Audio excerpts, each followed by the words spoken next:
Item ಯಾವುದೇ ಇರಲಿ try ಮಾಡಿ ಆಚಿ ಚಿಕನ್ ಮಸಾಲಾ. ಈಗ ಪ್ರಧಾನಿ ನರೇಂದ್ರ ಮೋದಿ ಅವರು ಮಾತಾಡ್ತಾ ಇದ್ದಾರೆ, ಬನ್ನಿ ನೋಡೋಣ. तब मैं भी फिर से एक बार आऊंगा.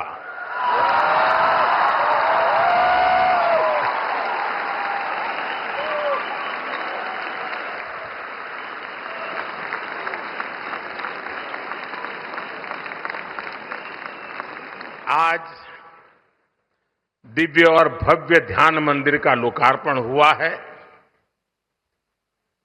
जब संकल्प स्पष्ट हो और सेवा भाव से कार्य किया जाए तो हर प्रयास का सुखद परिणाम मिलता है.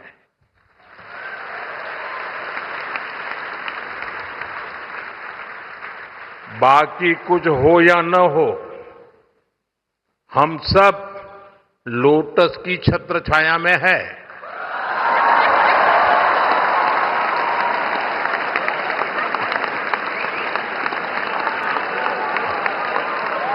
जैसे जैसे समय आता जाए ताली बजाते जाइए.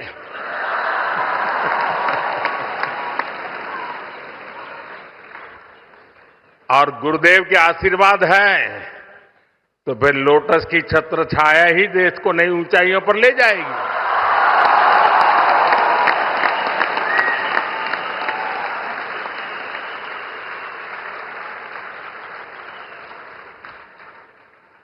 मैं आर्ट ऑफ लिविंग परिवार को इस ध्यान मंदिर के लिए अनेक अनेक शुभकामनाएं देता हूं. साथियों, बेंगलुरु का माहौल, यहां का वातावरण कुछ अलग ही होता है. ये शहर सॉफ्टवेयर और सर्विसेज के लिए दुनिया भर में जाना जाता है, लेकिन भारत की सांस्कृतिक पहचान, स्पिरिचुअलिटी, आध्यात्मिक चेतना को भी इस शहर ने नई ऊंचाई दी है.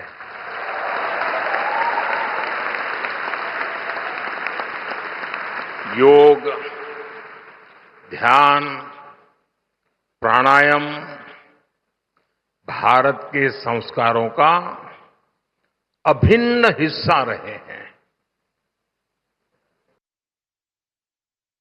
और जैसा गुरु जी ने कहा, आज दुनिया भर के लोग भारत के इन आध्यात्मिक संस्कारों से प्रभावित हैं और इन्हीं पुरातन संस्कारों से भारत की भी अनेक संस्थाओं को प्रेरणा मिलती रही है. साथियों, इसी प्रेरणा से श्री श्री रविशंकर जी ने 45 वर्ष पहले आर्ट ऑफ लिविंग के रूप में एक बीज बोया था. आज वो एक विशाल वटवृक्ष के रूप में हमारे सामने है. इस वटवृक्ष की हजारों शाखाएं दुनिया भर में अनगिनत लोगों के जीवन को स्पर्श कर रही है. और मुझे विदेश में जहां जहां जाना पड़ता है सरकारी काम के लिए, तो कोई न कोई आप वाला मिल ही जाता है.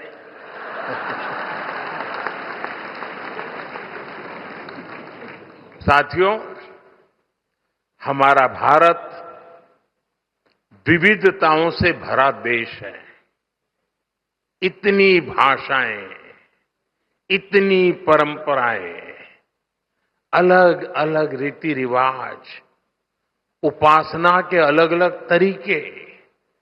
जब हम इसे देखते हैं तो एक स्वाभाविक प्रश्न हम सबके मन में आता है, आखिर इन सभी सुंदर विविधताओं को जोड़ने वाला मूल तत्व क्या है? इसका उत्तर है स्वयं के लिए नहीं बल्कि दूसरों के लिए जीना।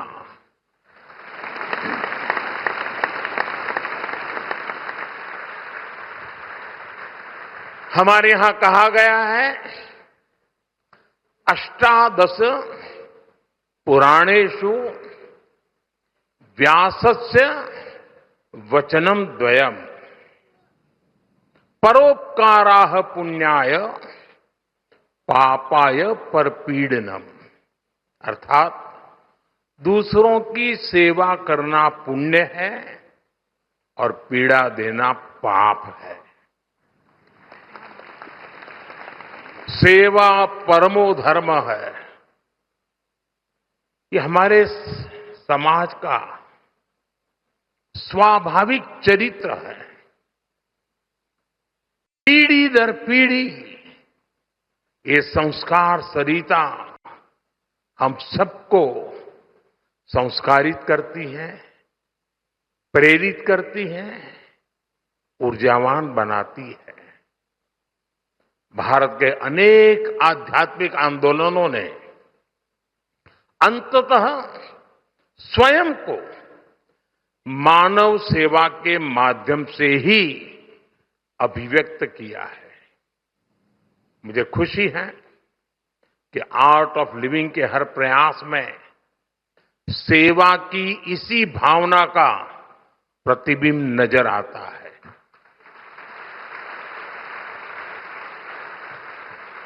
अभी जो वीडियो दिखाया गया, सेवा ही सेवा है, उसमें लोगों का ही कल्याण है।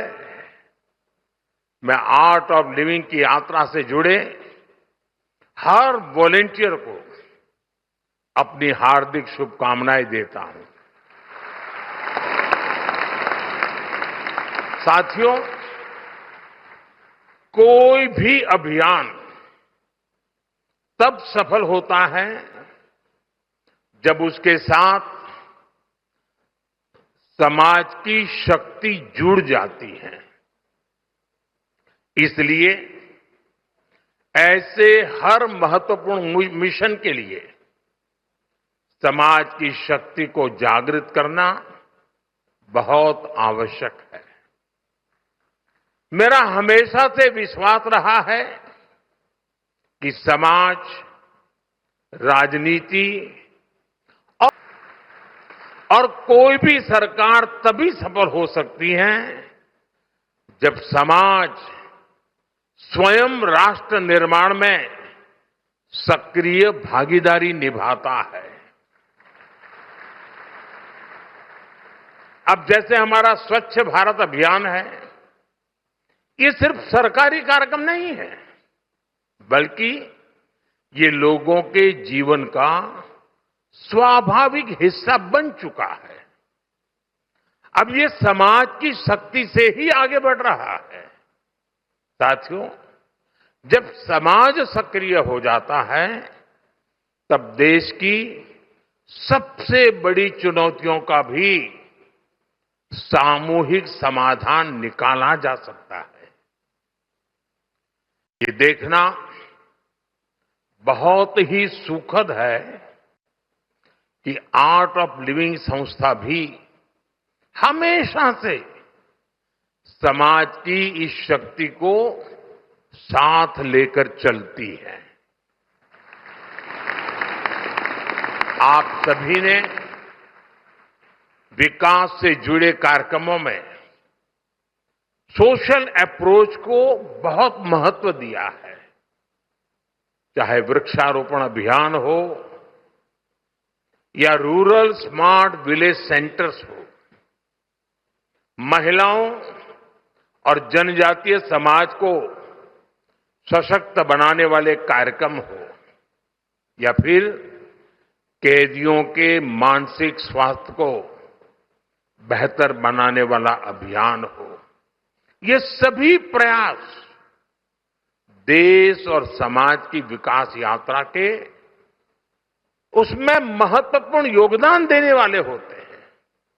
साथियों, मैं एक और बात के लिए यहां उपस्थित हर व्यक्ति की प्रशंसा करूंगा, और वो है युवा शक्ति पर फोकस।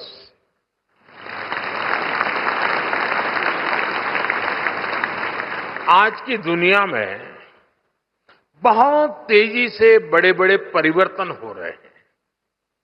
हर दिन साइंस नई संभावनाओं के द्वार खोल रही है। नए नए इनोवेशन पूरे की पूरी इकोनॉमी को बदल रहे हैं। भारत इस बदलाव में केवल भागीदारी नहीं कर रहा, वो कई क्षेत्रों में नेतृत्व भी कर रहा है।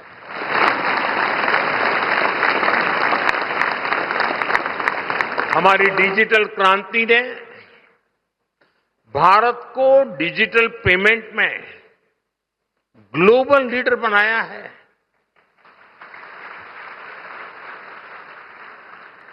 आज इंफ्रास्ट्रक्चर भी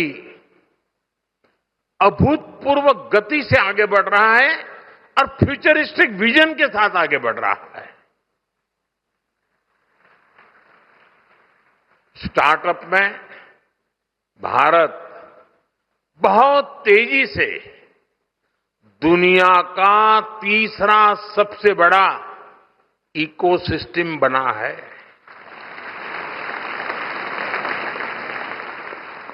हमारे युवा आज स्पेस में अपनी सैटेलाइट भेज रहे हैं।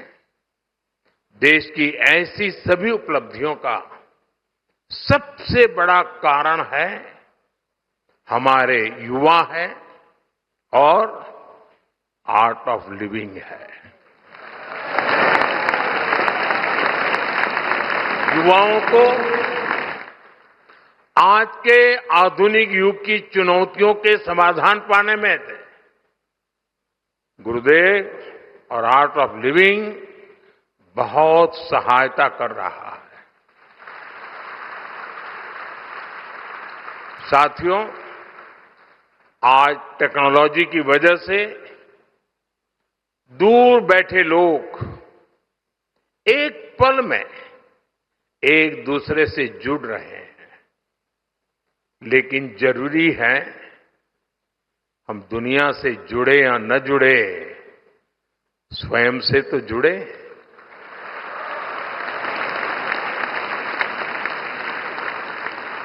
और ये स्वयं से जुड़ने की क्षमता को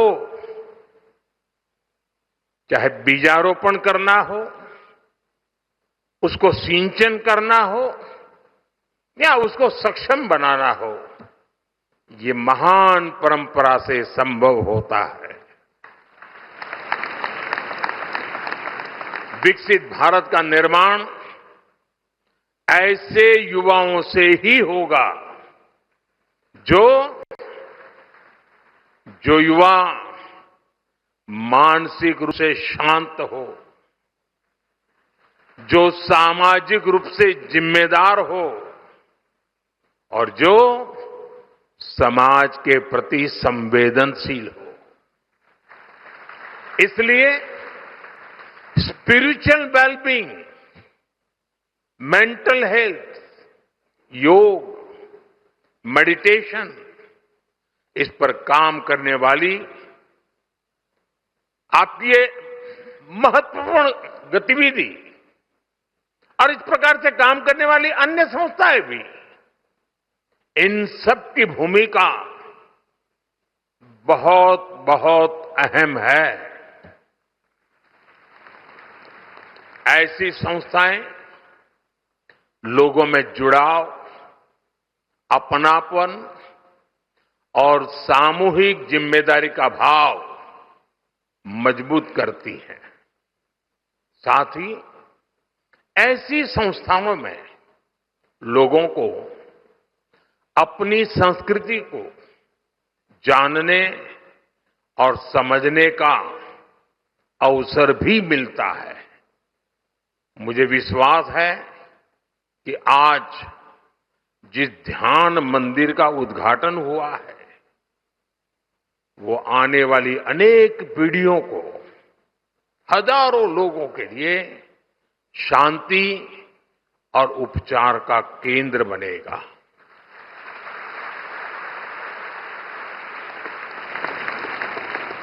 साथियों, आप सभी देश और समाज के प्रति अपने कर्तव्यों को बखूबी निभा रहे हैं। लेकिन जब भी आपके बीच आता हूं तो कुछ आग्रह करने से खुद को रोक नहीं पाता। अभी मेरे बोलने से पहले ही गुरुजी ने कह दिया कि आपके 9 आग्रह हमें मंजूर है, तो बोलने को लिए कुछ बचा नहीं, लेकिन आदत जाती नहीं।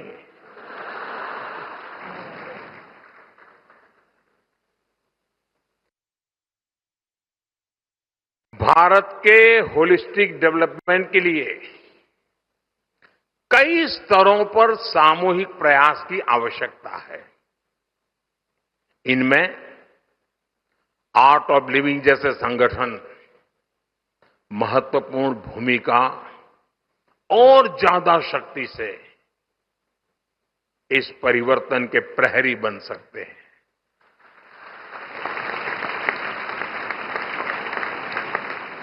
आप में से बहुत से लोग किसानों और ग्रामीण समुदायों के साथ जुड़कर काम करते हैं। जैसा यहां फिल्म में भी बताया गया,